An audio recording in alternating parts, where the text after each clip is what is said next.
Is Nick, by the way? Tyler Johnson. Tyler Johnson. Oh, I'm Nick Johnson. Hey. All right. Related, maybe. Tyler, I was sitting over here and I kind of heard the story about. Tell me what happened to you.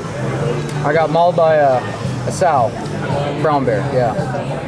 And that was on the 17th of this month. So. August, yeah. Yeah, it's August, yeah. How did it happen? Like you got it mauled and you got both legs. What happened? When I got attacked, I got knocked backwards. My legs went up. When I unholstered my pistol, my 10 millimeter, I shot myself in the thigh. I'm not sure what bullet that was, but that one happened right here. She grabbed on to my leg down here, my right one. She clawed into my quad, and I shot her in the face repeatedly until she stopped. How did she approach? What were you doing? We were hunting black bear. We were hunting black bear. If you ever hiked in Alaska, you know, it's really tall brush. The wind wasn't really in her favor. She couldn't smell us. We were making some noise, but I mean, I can't speculate what she was doing. You know, she wasn't paying attention. We weren't paying attention. We didn't think we were going to run into a bear. Not that type of bear, at least. And we startled each other, all of us, very surprised.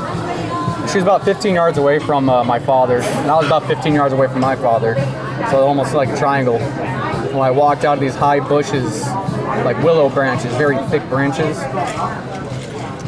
she saw my father, she growled, she charged.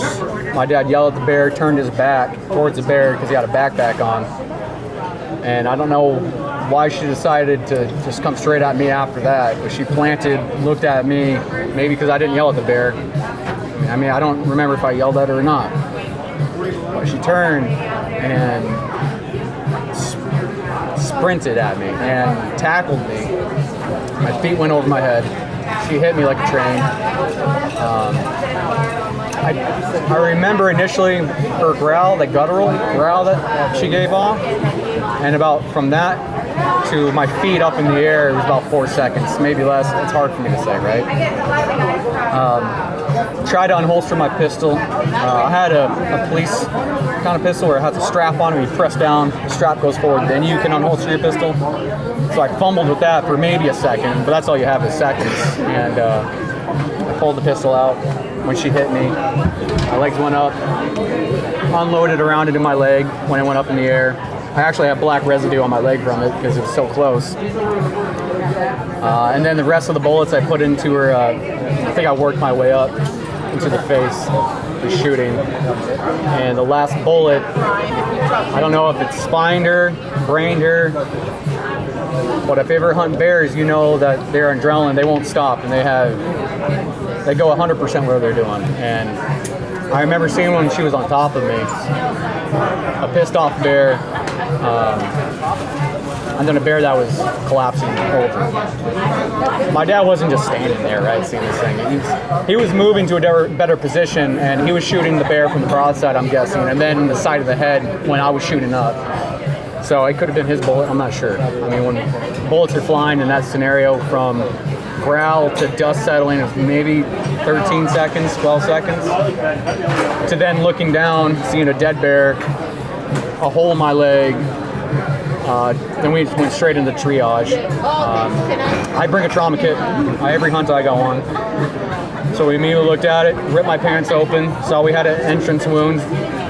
I said quick clot, and so we threw quick clot on my leg. Then I had a bandage or a rubber band that I wrapped it in, tied it down. It wasn't like trying to be a tourniquet. We did identify that I had an exit wound out from the bottom of my leg right here. So it went straight through. And it wasn't only about, I don't know, seconds after that I look over, scanning my body. My right leg was filling up with blood. And I didn't know how bad that was. So I didn't know if it's like, shit, did I shoot myself? Did the bear grab me? When I went back, I remember a pressure and kind of seeing the head turn of the bear. These are all just things that are coming to mind. Like, it's very PC right now. And the longer I am further away from when it happened, I get more and more memories of it. remember the bear turning and like the fur shaking, like it's like grabbed me and about to shake. That's when I start plugging in the head, right? So the bear bit me right here. She grabbed my quad with her claw. She tried batting me across the face, but my backpack, when I turned my shoulder, I have a bar going across my head because I have an external backpack, yeah? And I can only speculate that it hit the backpack and kind of went down and clawed me across my shoulder. But yeah, we noticed that my boot was getting filled with blood. So we ripped my pants off. There was too much blood to identify what my wound was. So we immediately just threw a quick clot on it, wrapped it, gauzed it, put a tourniquet on it, left it. And that's from there, that's when I start documenting at that moment, because I look at my dad. He went straight into InReach, get the InReach going, get emergency services on the line. And I don't know if you know what an InReach is, but it's kind of a text to satellite. It's a little bit slower, but it worked, right? It takes some time. You got to know how to operate it too. But at that moment, from impact, I think it was 258 to that first video was 308. So it was, you know, some time that we were doing triage on myself. And at this time, I didn't know I had another hole in my leg on top of that. The adrenaline was just going through me, and I was just trying to calm myself down, calm my dad down, we're trying to calm each other down, go through our training. And that's just how we're reacting to the situation, you know, because when you freak out, your heart rate goes up. When your heart rate goes up, your blood flow goes up, and that's something that I'm not trying to lose right now. So we got a hold of emergency services, and they gave us an estimated time, and from there it was a waiting game. And long story short, I got picked up, and yeah, that's why. What damage do you have on your leg? I got a couple puncture wounds in my calf here. Okay. I got a through shot right here. Okay. And on my upper thigh, I have a claw going down my leg. It's about, I don't know, it's 3 inches right now. I'm healing pretty quick. Where are you from? Soldotna, Alaska. Oh, you're from Alaska. Oh yeah. Okay. Okay. You're my dad's an Alaska trooper. I mean, he was born and raised here. Just moved away. So. All right, man. Well, thanks for sharing your story. Yeah, no problem, bro. Thanks, man. Yeah. Well, that was a good video.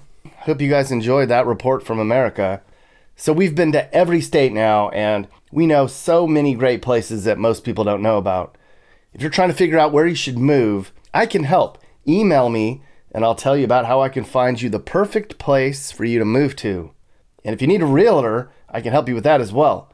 No one else knows America more than Nick and Kim and Mappy. This is my email. You can also find it in the description or on the channel. Okay, so a lot of people email me and they comment and they say, where should I move, Nick?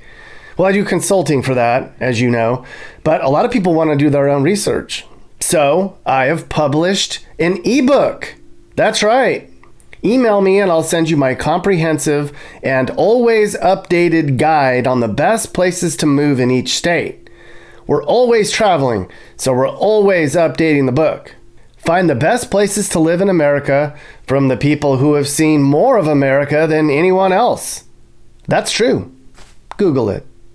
Thanks for watching.